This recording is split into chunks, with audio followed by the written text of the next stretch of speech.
خزینہ، بلکہ ہیں کہ الفاظ رخ لوح قلم ہے، باتیں ہیں کہ تو باقی چٹکتی ہوئی گلیاں، لہجہ ہے کہ یزدان کی زبان بول رہا ہے، لہجہ ہے کہ یزدان کی زبان بول رہا ہے۔ یہ شکر کے سجدے ہیں کہ آیات کی تنزیل، یہ آنکھ میں آنسو کے الہام کی رمجم کہیں بخشش کی گھٹا ہے۔ بابا زبان کہیے سبحان اللہ۔ الہام کی رمجم کہیں بخشش کی گھٹا ہے، یہ دل کا نگر ہے کہ مدینے کی فضا ہے، یہ دل کا نگر ہے، یہ دل کا نگر ہے کہ مدینے کی فضا ہے۔ ارے سانسوں میں مہکتی ہے مناجات کی کلیاں، سانسوں میں مہکتی ہے مناجات کی کلیاں، کلیوں کے کٹوروں پہ تیرا نام لکھا ہے۔ بابا زبان کہیے سبحان اللہ۔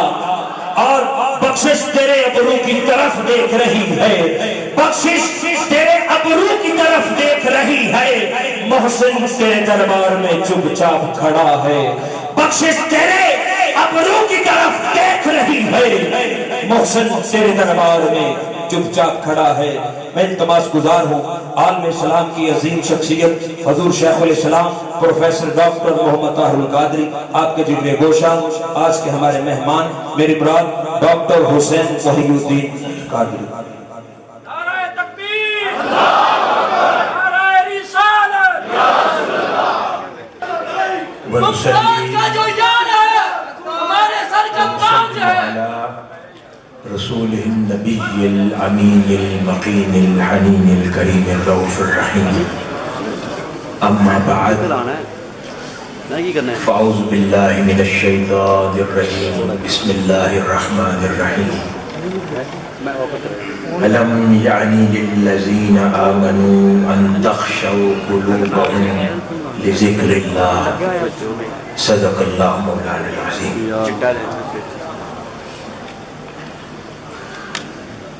محترم المقام چیئرمین تنظیم العزیز محترم محمد عارف صاحب، صدر تنظیم العزیز محترم ملک اعظم صاحب، جنرل سیکریٹری تنظیم العزیز محترم بشیر احمد، شبیر احمد گجر صاحب، سیکریٹری اشاعت محترم ملک شاہد صاحب، معزز و محترم علماء کرام، مشائخ عظام، بالخصوص پیر ڈاکٹر تجمل حسین نقشبندی صاحب، محترم پیر سید عرفان شاہ صاحب، پیر سید احمد حسن شاہ صاحب، پیر سید علی شاہ صاحب، نائب ناظم اعلیٰ تحریک منہاج القرآن سینٹرل پنجاب محترم علامہ محمد ادریس رانا صاحب، صدر تحریک منہاج القرآن ضلع گجرانوالہ محترم ڈاکٹر ڈاکٹر منیر ہاشمی صاحب، ناظم تحریک منہاج القرآن گجرانوالہ محترم عمران علی ایڈوکیٹ صاحب، صدر پاکستان عوامی تحریک محترم محمد اسد گوندل صاحب، جنرل سیکریٹری محترم ڈاکٹر شفاعت علی مہر صاحب، صدر منہاج القرآن یوتھ لیگ چودھری مہر افضل گجر صاحب، جنرل سیکریٹری محترم رانا وقاص صاحب، اسٹیج کی زینت بنے معزز و محترم مہمانان گرامی، علماء کرام، سماجی شخصیات، اور آج کے اس عظیم الشان اور پروقار عرس کی اس خوبصورت اور پرنور مجلس میں شریک حضرات ذی وقار اور تحریک منہاج القرآن سے تعلق رکھنے والے رفقاء وابستگان، اللہ رب العزت کا بے پایا لطف و کرم اور احسان عظیم ہے کہ جس نے توفیق عطا فرمائی کہ ہم لوگ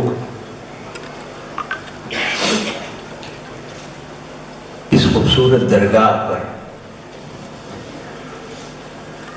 حضرت پیر صوفی محمد شفیع رحمۃ اللہ علیہ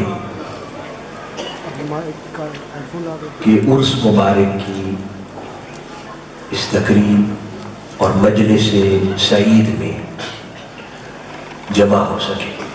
اللہ پاک ہم سب کا یہاں پر جمع ہونا اپنی بارگاہ اقدس میں قبول و منظور فرمائے. محترم پیر صوفی محمد شفیع رحمۃ اللہ علیہ، یہی وجہ ہے کہ آج ہم تنظیم العزیز سے تعلق رکھنے والے جتنے ذمہ داران ہیں ان کی زبان سے، ان کے سینوں سے تحریک منہاج القرآن کے لیے اظہار محبت علی اعلان دیکھتے ہیں. یہ تبھی ممکن ہوتا ہے کہ جب وہ استاد، وہ شیخ جس سے کوئی وابستہ ہے وہ اس طرح علی اعلان کسی سے محبت کرتا ہو تو اس کے ساتھ تعلق رکھنے والے، اس کے شاگرد اور متوسلین بھی اسی طرح ایک محبت جاری و ساری رکھتے ہیں. اللہ پاک محترم پیر صوفی محمد شفیع رحمۃ اللہ علیہ کے درجات بلند فرمائے، ان کی قبر پر نور کو ہمیشہ منور رکھے، آقا علیہ الصلوۃ والسلام کی قربتوں میں ان کو جگہ عطا فرمائے اور جنتوں میں اولیاء اللہ صالحین کی معیشت عطا فرمائے. اور تنظیم العزیز اور اس کے جملہ ذمہ داران کی توفیقات میں اللہ پاک اضافہ فرمائے، اور جو خیر کے امور یہ تنظیم انجام دے رہی ہے جن میں سے یہ بہت خوبصورت مسجد کی تعمیر، مدرسے کا قیام عمل میں لانا، تعلیمی سرگرمیاں، دینی علوم کی خدمت، اور پھر آگے جو ارادے رکھتی ہے کام کو انجام دینے کے، میں دعا گو کہ اللہ پاک ان تمام امور جو انجام پا گئے ان کو اپنی بارگاہ میں قبول و منظور فرمائے، اور جو انجام پانا باقی ہے ان کے لیے ان کا معاون اور مددگار ہو اور ان کی توفیقات میں اضافہ فرمائے تاکہ بہتر انداز میں ان کاموں کو انجام دے سکے. حاضرین محترم،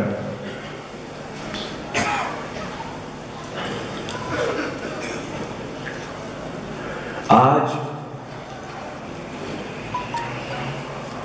ہم اپنے ارد گرد جب بھی دیکھتے ہیں تو ہمیں شیطان کے بنے ہوئے بہت سے جال نظر آتے ہیں، پھر اپنے نفس کے دکھائے ہوئے بہت سے دھوکے نظر آتے ہیں، اور ہر اگلا سال انسان کی زندگی کا ان فریب اور دھوکوں سے اٹا ہوا ہی نظر آتا ہے، اور زندگی کا ہر اگلا سال پہلے سے زیادہ مشکل نظر آتا ہے. اپنے ایمان پر کاربند رہنے کے حوالے سے، برائیوں سے دور رہنے کے حوالے سے، اللہ اور اس کے رسول کے راستے پر استقامت کے ساتھ چلنے کے حوالے سے، دنیا ہر اگلے دن، ہر اگلے دور میں اور زیادہ مزین ہو کر انسان کو بہکانے آ جاتی ہے اور انسان اس کے ساتھ چل پڑتا ہے. ہر دور میں نئے سے نئے فتنے پیدا ہوتے جا رہے ہیں اور انسان ان فتنوں کا شکار ہوتا چلا جا رہا ہے، اپنے مالک حقیقی سے دور ہوتا جا رہا ہے. اور جب میں آج کی نوجوان نسل کو دیکھتا ہوں جو کل کے والدین بننے والے ہیں، جو کل کے معاشرے کے باعزت شہری بننے والے ہیں، ان کے حالات کو دیکھ کر درد مند دل اور بھی رنجیدہ ہو جاتا ہے کہ انسان اپنے مالک حقیقی سے دور ہوتا جا رہا ہے. اور دنیا کے فریب اسے اپنے اندر دھکیلتے چلے جا رہے ہیں، اور شاید انسان کو اس کا احساس بھی نہیں ہو پا رہا۔ ایک دوڑ ہے جس کے اندر انسان پہیے کی طرح گھومتا جا رہا ہے۔ وہ پیدا ہوتا ہے، چلتا ہے، تعلیم حاصل کرتا ہے، ڈگریز لیتا ہے، پھر دیکھا دیکھی لوگوں کے ساتھ مقابلے کے ماحول میں کبھی مال کماتا ہے، کبھی حلال طریقے سے کماتا ہے، کبھی حرام طریقے سے کماتا ہے، کبھی کسی کے ساتھ زیادتی کا ارتکاب کر دیتا ہے، کبھی کچھ کر بیٹھتا ہے۔ زندگی میں سے مقصد کہیں دور چلا گیا ہے، اور مقاصد بہت سے ہیں، شاید اللہ رب العزت کی رضا ان میں سے مقصد نہیں رہ گیا۔ بہت سے اور مقصد انسان کی زندگی کے بن گئے ہیں۔ مال کمانا زندگی کے مقاصد میں سے ایک مقصد بن گیا ہے، اچھا گھر بار بنانا، اچھی سواری لینا، اچھی کار خریدنا، گھر بار بسانا، لوگوں کے ساتھ مقابلہ کرنا، زیادہ مال کے اعتبار سے مقابلہ کرنا، کبھی کسی اعتبار سے مقابلہ کرنا، اپنی شہرت کے پیچھے دوڑنا، عزت کے پیچھے دوڑنا۔ بہت سارے مقاصد زندگی کے بن گئے ہیں، لیکن ان میں وہ مقصد جو قرون اولا میں شاید بزرگان دین کے ہاں بہت زیادہ نظر آتا تھا، رضائے باری تعالیٰ کا حصول، اللہ اور اس کے رسول کی محبت، قرب الہی کا حصول، وہ شاید اب موضوعات میں ہی شاید نہیں رہ گیا۔ زمانہ اتنا بدلتا جا رہا ہے، لیکن ہر علاقے میں کہیں کہیں درویش، فقیر، صوفی لوگ، حضرت پیر صوفی محمد شفیع رحمت اللہ علیہ جیسے درویش صفت لوگ، اللہ اس کے رسول سے محبت کرنے والے لوگ، اولیاء اللہ سے محبت کرنے والے لوگ، ایسے لوگ کہیں نہ کہیں پھر اس مقصد کی یاد دلواتے رہتے ہیں۔ وہ اپنے ہاں اس مقصد کو زندہ رکھتے ہیں، رضائے باری تعالیٰ کے حصول کے مقصد کو زندہ رکھتے ہیں، اللہ کی محبت کے حصول کے مقصد کو زندہ رکھتے ہیں، آقا علیہ الصلوۃ والسلام کی بارگاہ کے قرب کے مقصد کے حصول کو زندہ رکھتے ہیں۔ تو ایسے لوگ معاشروں میں، علاقوں میں غنیمت ہے۔ وہ ایسے دیے ہیں کہ جس زمانے میں بہت اندھیرا ہو، کہیں کہیں کوئی دیا جلتا ہو، چلو کچھ روشنی تو کرتا ہے، تو اتنی روشنی بھی زمانے میں غنیمت ہے۔ جہاں پر گھپ اندھیرا،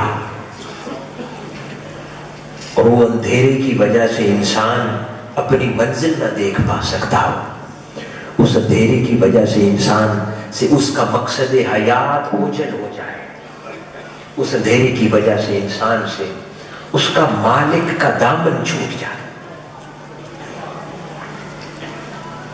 حاضرین گرامی، جن لوگوں کو ان امور کا شعور نصیب ہو جاتا ہے اور وہ دنیا میں آنے کے بعد اپنے اصل مقصد کی تلاش کر لیتے ہیں اور اس مقصد کی حصول پر چل پڑتے ہیں اس جانب، تو ایسے لوگوں کو سالک کہا جاتا ہے۔ سالک جو راہ سلوک کا مسافر ہوتا ہے۔ راہ سلوک کیا ہے؟ راہ سلوک اسے کہتے ہیں کہ جب انسان اپنے نفس کی صفائی میں مصروف ہو جاتا ہے، اپنے باطن کی طرف نگاہ مبذول کر لیتا ہے اور اس کے اندر پائی جانے والی خامیوں کو نکالنا شروع کر دیتا ہے، چن چن کے نکالتا چلا جاتا ہے، اور آقا علیہ الصلوۃ والسلام کے اسوہ مبارک کی خوبصورت چیزوں کو اپنے اندر داخل کرتا چلا جاتا ہے۔ اور گریجولی اس سفر کو جب جاری رکھتا ہے اللہ اور اس کے رسول کی خاطر تو اسے راہ سلوک کہتے ہیں، اور اس پر چلنے والے کو سالک کہا جاتا ہے۔ یہی سالک لوگ صوفی ہوتے ہیں کہ جو عمر بھر راہ سلوک پر چلتے رہتے ہیں اور اس راہ کے مسافر ہو جاتے ہیں۔ حاضرین گرامی، اللہ رب العزت نے انسان کو 3 چیزوں کا مرکب بنایا ہے۔ وہ 3 چیزیں کیا ہیں جو مل کر انسان کی شکل دیتی؟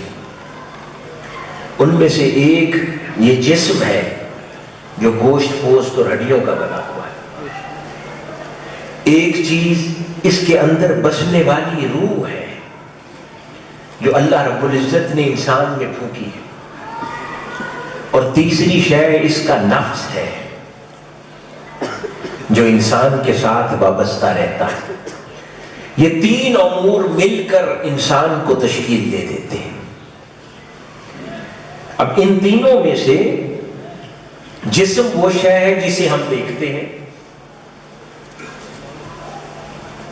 روح وہ شے ہے جو نظر نہیں آتی، اور نفس بھی وہ شے ہے جو نظر نہیں آتا۔ جو شے نظر آتی ہے اس کو پالنے میں سنوارنے میں ہم مصروف رہتے ہیں، اور جو امور نظر نہیں آتے بھلے اپنی اہمیت میں اس جسم سے بہت زیادہ ہو، ہم انہیں اگنور کر دیتے، ان کو توجہ نہیں دیتے۔ روح ہم جانتے ہیں اللہ رب العزت نے قرآن مجید میں جیسے ارشاد فرمایا، اور پھر جب میں اس کے ظاہر کو درست کر لوں اور اس کے باطن میں اپنی نورانی روح پھونک دوں تو اس کی تعظیم کے لیے سجدے کرتے گر جاتا تھا۔ وہ روح ہے جو اللہ پاک نے جسم میں پھونکی، اور جسم یہ ہے جو ہم دیکھتے ہیں۔ نفس کیا ہے؟ نفس ایک ایسی شے کا نام ہے جو جامد نہیں ہے، جو ایک سی کیفیت پر نہیں رہتا۔ یہ ایک ایسی شے کا نام ہے کہ اس کو انسان جیسا بنانا چاہے یہ ویسا ہو جاتا ہے، اس کو اعلیٰ کرنا چاہے تو اعلیٰ ہو جاتا ہے، اس کو ادنا کرنا چاہے تو یہ ادنا ہو جاتا ہے، اس کو صاف اور شفاف کرنا چاہے تو یہ صاف اور شفاف ہو جاتا ہے، اس کو گدلا اور میلا کرنا چاہے تو یہ گدلا اور میلا ہو جاتا ہے۔ یہ ایک ایسی شے کا نام ہے جو جامد نہیں ہے، اور اسی کو اللہ رب العزت نے مختلف انداز میں قرآن مجید میں بیان فرمایا، اور یہ مختلف کیفیات میں یہ نفس جب رہتا ہے تو اس کو اللہ پاک بیان فرماتا ہے۔ اس سے پہلے اگر روح کا تذکرہ کریں تو اللہ پاک اس روح کے بارے میں قرآن مجید میں یہ بھی ارشاد فرماتا ہے، اور ہم نے اس کی شارک سے بھی زیادہ قریب ہے۔ یعنی اللہ پاک جب فرماتا ہے کہ ہم انسان کی شارک سے زیادہ قریب ہیں تو اس سے کیا مراد ہے؟ کیونکہ اللہ پاک نے جو روح انسان میں پھونکی ہے وہ در حقیقت انسان کے جسم میں خدا کا نمائندہ بن کے رہتی ہے، تو وہ روح انسان میں جب خدا کا نمائندہ بن کے رہتی ہے تو وہ انسان اور خدا کے درمیان براہ راست رابطے کا ذریعہ ہے۔ اس لیے اللہ پاک فرماتا ہے کہ ہم انسان کی شہرت سے بھی زیادہ قریب ہیں، کیونکہ خدا کی پھونکی ہوئی شے انسان کے اندر رہتی ہے۔ وہ ایک ایسی شے ہے جو ہدایت کا منبع ہے۔ جسم کیونکہ اس دنیا سے بنا ہے، دنیا کے اجزاء سے بنا ہے، کہیں اس میں پانی کا عمل دخل ہے، کہیں آگ کا عمل دخل ہے، کہیں مٹی کا عمل دخل ہے، کہیں ہوا کا عمل دخل ہے، کیونکہ یہ دنیا کے اجزاء سے اٹھایا گیا ہے، تو یہ دنیا کا انفلوئنس اپنے حواس خمسہ کے ذریعے لیتا ہے۔ اس کی بصارت، اس کی سماعت، ٹیسٹ، خوشبو، احساس، یہ جو اس کی حصے ہیں، اس کے ذریعے وہ دنیا کا احساس اور دنیا کا اثر جسم لیتا ہے۔ روح عالم بالا اور مالک حقیقی کے انوار و تجلیات کو اپنے اندر سمیٹتی ہے۔ وہ خبر وہاں سے لیتی ہے، جسم خبر یہاں سے لیتا ہے۔ جسم دنیا کی خبر لاتا ہے، روح اس عالم بالا کی خبر۔ جو لوگ کمپیوٹر استعمال کرتے ہیں تو وہ جانتے ہوں گے، ہمارے نوجوان، کمپیوٹر کا ایک ہارڈ ویئر ہوتا ہے، ایک کمپیوٹر کا سافٹ ویئر ہوتا ہے، کمپیوٹر کا آپریٹنگ سسٹم ہوتا ہے۔ جیسے 90s میں ونڈو 95 تھی، ونڈو 97 آ گئی، 2000 آ گئی، 2005 آ گئی۔ جو کمپیوٹر کا آپریٹنگ سسٹم، یا آج موبائل آپ لوگوں کے ہاتھ میں ہے، کوئی ایپل موبائل یوز کرتا ہے تو ایپل آپریٹنگ سسٹم ہے، کوئی اینڈرائڈ یوز کرتا ہے تو اینڈرائڈ آپریٹنگ سسٹم ہے۔ تو نفس انسان کا آپریٹنگ سسٹم ہے۔ روح اللہ رب العزت کا نمائندہ ہے، جسم وہ شے ہے جو اس دنیا کا نمائندہ ہے، اور ان دونوں کے درمیان نفس آپریٹنگ سسٹم کی مانند ہے۔ اب ایک جنگ جاری رہتی ہے روح اور جسم کے درمیان۔ جسم کہتا ہے کہ میں نے نفس پر غالب آنا ہے، روح کہتی ہے کہ نہیں، میں نے نفس پر غالب آنا ہے۔ پھر جو غالب آ جاتا ہے انسان ویسا بن جاتا ہے۔ اگر نفس پر روح غالب آ جائے تو انسان نورانی ہو جاتا ہے، کیونکہ روح نورانی ہے۔ اور اگر نفس پر جسم اور یہ دنیا غالب آ جائے اس جسم کے ذریعے تو نفس دنیا دار بن جاتا ہے۔ پھر اس نفس پر دنیا کسی رغبتیں اور خصلتیں نمودار ہو جاتی ہیں، وہ دنیا کی صفات لے لیتا ہے۔ اور اگر روح اس پر غالب آ جائے تو وہ رحمانی صفات لے لیتا ہے، وہ آقا علیہ الصلوۃ والسلام کے پھر اسوہ کاملہ کا رنگ لے لیتا ہے۔ اگر روح اس پر غالب آ جائے اور اگر دنیا غالب آ جائے تو نفس اس طرف چل پڑتا ہے۔ تو نفس ایک سلطنت کا نام ہے، اس کے تخت پر اگر روح کو بٹھا لو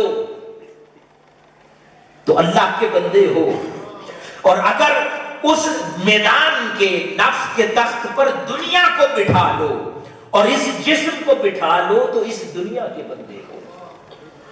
پھر جو جس کا بندہ ہو جاتا ہے وہ پھر ویسا ہو جاتا ہے۔ تو حاضرین گرامی، یہ وہ جنگ ہے جو ہمیشہ سے انسان کے درمیان جاری ہے۔ بہت زیادہ لوگ یہ جنگ ہار جاتے ہیں، کم لوگ یہ جنگ جیت پاتے ہیں۔ ہزاروں ہی چلتے ہیں مگر، تو کیا شعر ہے، منزل پہ پہنچتے ہیں دو ایک مگر، کہ اس راہ کے مسافر نہ جانے کتنے لوگ ہوتے ہیں، لیکن استقامت کے ساتھ اللہ اور اس کی رسول کی بارگاہ اور اس راہ پر چلتے چلتے بہت کم لوگ ہیں جو استقامت سے پہنچ پاتے ہیں۔ ان لوگوں کو صوفیاء کہتے ہیں، ان لوگوں کو اولیاء کہتے ہیں، ان لوگوں کو پھر صالحین کہتے ہیں۔ انہی کے لیے قرآن مجید میں اللہ رب العزت ارشاد فرماتا ہے، اور جو لوگ ہمارے حق میں مجاہدہ کرتے ہیں تو ہم انہیں یقیناً انہیں اپنی طرف سیر اور وصول کی راہیں دکھا دیتے ہیں، اور بے شک اللہ صاحبان احسان کو اپنی معیت سے نوازتا ہے۔ اس طرح کا تصور قرآن مجید میں اور بھی بے شمار مقامات کے اوپر ہے۔ کہیں اللہ پاک ارشاد فرماتا ہے، اللہ جسے چاہتا ہے اپنے نور کی معرفت تک پہنچا دیتا ہے۔ کہیں پر اللہ رب العزت اسی انسان سے قرآن مجید میں خطاب فرماتا ہے اور فرماتا ہے، سو دنیا کی زندگی کہیں تمہیں ہرگز دھوکے میں نہ ڈال دے، اور نہ ہی فریب دینے والا شیطان تمہیں اللہ کے بارے میں دھوکے میں ڈال دے۔ اللہ پاک تو بارہا خبردار فرما رہا ہے۔ کہیں پر فرماتا ہے، اور بے شک ہم نے ان تمام چیزوں کو جو زمین پر ہیں ان کے لیے باعث زینت اور آرائش بنایا کہ ہم ان لوگوں کو جو زمین کے باسی ہیں آزمائیں کہ ان میں سے باعتبار عمل کون بہتر ہے۔ کسی اور مقام پر اللہ رب العزت ارشاد فرماتا ہے اور جان لو کہ تمہارے اموال اور تمہاری اولاد تو بس فتنہ ہی ہے، اور یہ کہ اللہ ہی کے پاس اجر عظیم ہے۔ کہیں اللہ رب العزت ارشاد فرماتا ہے کہ لوگوں کے لیے ان کی خواہشات کی محبت خوب آراستہ کر دی گئی ہے، جن میں عورتیں اور اولاد اور سونے اور چاندی کے جمع کیے ہوئے خزانے اور نشان کیے ہوئے خوبصورت گھوڑے اور مویشی اور کھیتی شامل ہیں۔ یہ سب دنیاوی زندگی کا سامان ہے اور اللہ کے پاس بہتر ٹھکانہ ہے۔ اگر ہم غور کریں تو آج ہم ان سب چیزوں میں مبتلا نہیں ہو گئے؟ یہ نشان کیے ہوئے گھوڑے کیا ہیں؟ یہ برانڈز ہیں جس کے پیچھے آج ہم بھاگے پھرتے ہیں، دوڑے پھرتے ہیں، پھر فرسٹریشن کا شکار ہو جاتے ہیں، پھر مجبور ہو کر حرام کمانے کی طرف چل پڑتے ہیں، خدا کو بھول جاتے ہیں، اللہ رب العزت کے احکام بھول جاتے ہیں، اللہ رب العزت کی کرم نوازیاں بھول جاتے ہیں۔ حاضرین محترم، جب انسان ان رذیل اور بری کیفیات میں مبتلا ہو جاتا ہے اور اس دنیا کے ہاتھوں مجبور ہو جاتا ہے تو یہ دنیا آہستہ آہستہ اس کے عقل و شعور پر بھی اثر انداز کرنے لگ جاتی ہے، اس کو غلط صحیح کی تمیز چلی جاتی ہے، اس میں غلط اور صحیح کے فرق کا شعور چلا جاتا ہے، جو نفس اس کو بتاتا ہے، جو دل کی خواہش اس کو بتاتی ہے، وہ اسی سمت چل پڑتا ہے، اس کو سچ ماننے لگ جاتا ہے، اس کو حقیقت ماننے لگ جاتا ہے، کیونکہ وہ دنیا پہلے اس کے دل پر غلبہ کرتی ہے، پھر اس کے دل سے اس کے عقل شعور پر بھی غالب آ جاتی ہے۔ یہ وہ وقت ہوتا ہے کہ جب اللہ کا بندہ ریئلائزیشن کرنے والا بول اٹھتا ہے، پکار اٹھتا ہے اور اللہ رب العزت کی تلاش میں کسی بندہ حقیقی کی تلاش میں نکل پڑتا ہے کہ نہیں، اسے احساس ہو جاتا ہے کہ نہیں، میں اس دنیا کا غلام بنتا جا رہا ہوں، میرے اندر اس دنیا کی بری خصلتیں پیدا ہوتی جا رہی ہیں، میں اس دنیا میں گمراہ ہوتا جا رہا ہوں، اس دنیا کے اندھیروں میں گم ہوتا جا رہا ہوں۔ اچانک اس میں روشنی اٹھ پڑتی ہے، جاگ پڑتی ہے، وہ اس تلاش میں نکل پڑتا ہے اور پھر اللہ رب العزت کی بارگاہ میں وہ ندا دیتا ہے کہ میرے مولا میری مدد فرما، اور پھر اللہ رب العزت کی طرف سے جواب ملتا ہے، وہ آیت مبارکہ جو میں نے ابتدا میں تلاوت کی، اور اللہ پاک مخاطب ہوتا ہے انسان سے، فرماتا ہے کیا ایمان والوں کے لیے ابھی وہ وقت نہیں آیا کہ ان کے دل اللہ کی یاد کے لیے رکت کے ساتھ جھک جائیں؟ سبحان اللہ، ذرا الفاظ دیکھیں اللہ پاک اپنے بندے کو کس الفاظ سے مخاطب کرتا ہے کہ کیا ابھی وقت نہیں آیا؟ یہ ہم سب کے سوچنے کی بات ہے، کیا ابھی وہ وقت نہیں آیا کہ ہمارے دل اللہ کے حضور رکت اور مناجات کی کیفیت میں جھک جائیں، اپنے مولا کی طرف رجوع کر لیں، اس دنیا سے منہ موڑ لیں، اس دنیا کی بری خصلتوں سے منہ موڑ لیں، اس دنیا کی برائیوں سے منہ موڑ لیں؟ کیا وہ وقت نہیں آیا؟ وہ وقت کب آنا ہے؟ ہمیں کس نے وہ سکون دے دیا ہے کہ ہم نے یہاں پر دنیا میں بہت دیر تک رہنا ہے؟ ہر روز ہمارے گلی محلوں سے جوان میتیں نہیں اٹھتی، ہم ہر روز ان کے جنازے دیکھتے ہیں، پھر وہ سکون کس بات کا ہے کہ ہمارے پاس وقت ہے، ہمیں خبر نہیں کہ کون کب اپنے مالک حقیقی کی طرف لوٹ جائے، تو ہم میں سے کس نے کتنی تیاری کر رکھی ہے؟ اللہ پاک تو ہر روز ندا دیتا ہے کہ کیا وہ وقت نہیں آیا ہے ایمان والو کہ تمہارے دل میری طرف رکت کے ساتھ جھک جائیں؟ تو پھر اللہ پاک فرماتا ہے اور یہ تعلیم دیتا ہے اپنے بندے کو کہ اور عرض کرنا قرآن مجید میں، اے میرے رب مجھے بابرکت منزل پر اتار، اور تو سب سے بہتر اتارنے والا ہے۔ پھر جس شخص میں یہ شعور پیدا ہو جاتا ہے کہ نہیں مجھے ہدایت چاہیے، تو وہ اللہ سے ان الفاظ میں پھر دعا کرتا ہے کہ مولا مجھے بابرکت منزل کی طرف اتار۔ اور پھر اللہ پاک اسے جواب عطا فرماتا ہے۔ اللہ پاک فرماتا ہے قرآن مجید میں، اور اللہ جسے ہدایت فرما دے تو وہی ہدایت یافتہ ہے۔ انسان کہتا ہے مولا مجھے بابرکت منزل کی طرف اتار، اللہ پاک فرماتا ہے ہاں بے شک میں ہی ہدایت عطا فرمانے والا ہوں۔ جسے خدا ہدایت دے دے وہ ہدایت یافتہ ہو جاتا ہے۔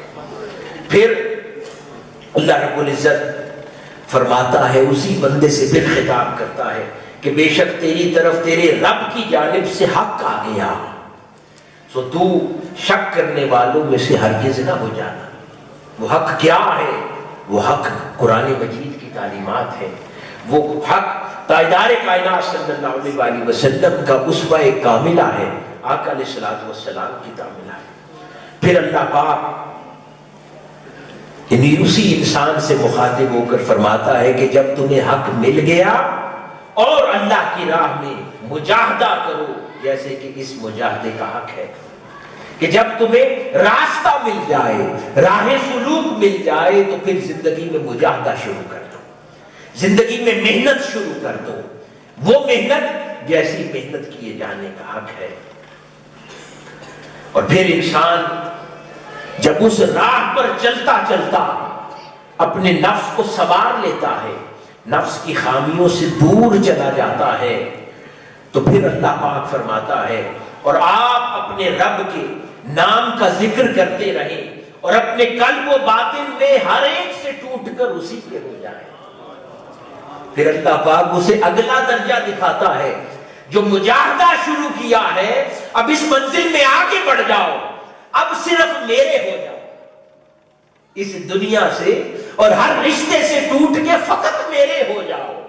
اور پھر جب انسان فقط مولا کا ہو جاتا ہے، پھر اللہ پاک قرآن مجید میں فرماتا ہے اور سب کے لیے ان کے نیک و بد اعمال کی وجہ سے جو انہوں نے کیے ہیں الگ الگ درجات مقرر ہیں، تاکہ اللہ ان کو ان کے اعمال کا پورا پورا بدلہ دے دے اور ان پر کوئی ظلم نہ کیا جائے۔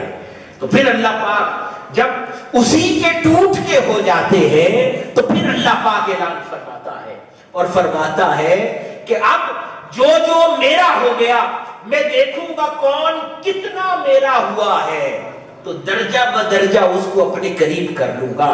جو ہر شے چھوڑ کر میرا ہو گیا اس کو سب سے قریب کر لوں گا، جو اس سے کم رہا اس کو اتنا دور بٹھاؤں گا، جو اس سے کم رہا اس کو اتنا دور بٹھاؤں گا، اور جو ہر شے چھوڑ کر میرا ہو گیا اس کو سب سے قریب بٹھاؤں گا۔ وہ یاد کریں سیدنا بایزید بستامی رضی اللہ تعالی عنہ کا فرمان، آپ کو اللہ رب العزت نے بہت کرم اور انعام سے نواز رکھا تھا، اپنی قربتوں سے نواز رکھا تھا۔ ان کے دور میں کئی اور اہل اللہ بھی تھے، اولیاء اللہ بھی تھے۔ ان کے دل میں خیال آیا کہ عبادت تو ہم بھی کرتے ہیں، ریاضت تو ہم بھی کرتے ہیں، لیکن بایزید بستامی کو اللہ نے اتنا قرب کا مقام کیوں دے رکھا ہے؟ محنتیں تو ہم بھی بہت کرتے ہیں۔ تو ان کو اللہ رب العزت نے خواب میں ندا دی اور فرمایا کہ مجھ سے لوگ بہت کچھ مانگتے ہیں، کوئی مجھ سے مکان مانگتا ہے میں اسے مکان دے دیتا ہوں، کوئی مجھ سے سواری مانگتا ہے میں اسے سواری دیتا ہوں، کوئی مجھ سے مقام مانگتا ہے میں مقام دے دیتا ہوں، کوئی مجھ سے ولایت مانگتا ہے میں ولایت دے دیتا ہوں، کوئی مجھ سے دنیا کی خیر مانگتا ہے، کوئی مجھ سے جنت مانگتا ہے میں اسے جنت دے دیتا ہوں۔ تم سب نے مجھ سے مرتبے، درجے، ولایتیں مانگی، میں نے تمہیں اپنی دوستی اور ولایت دے دی۔ بایزید بستامی تم میں ایسا ہے، وہ جب مانگتا ہے مجھ سے مجھی کو مانگتا ہے، اس لیے میں نے اپنا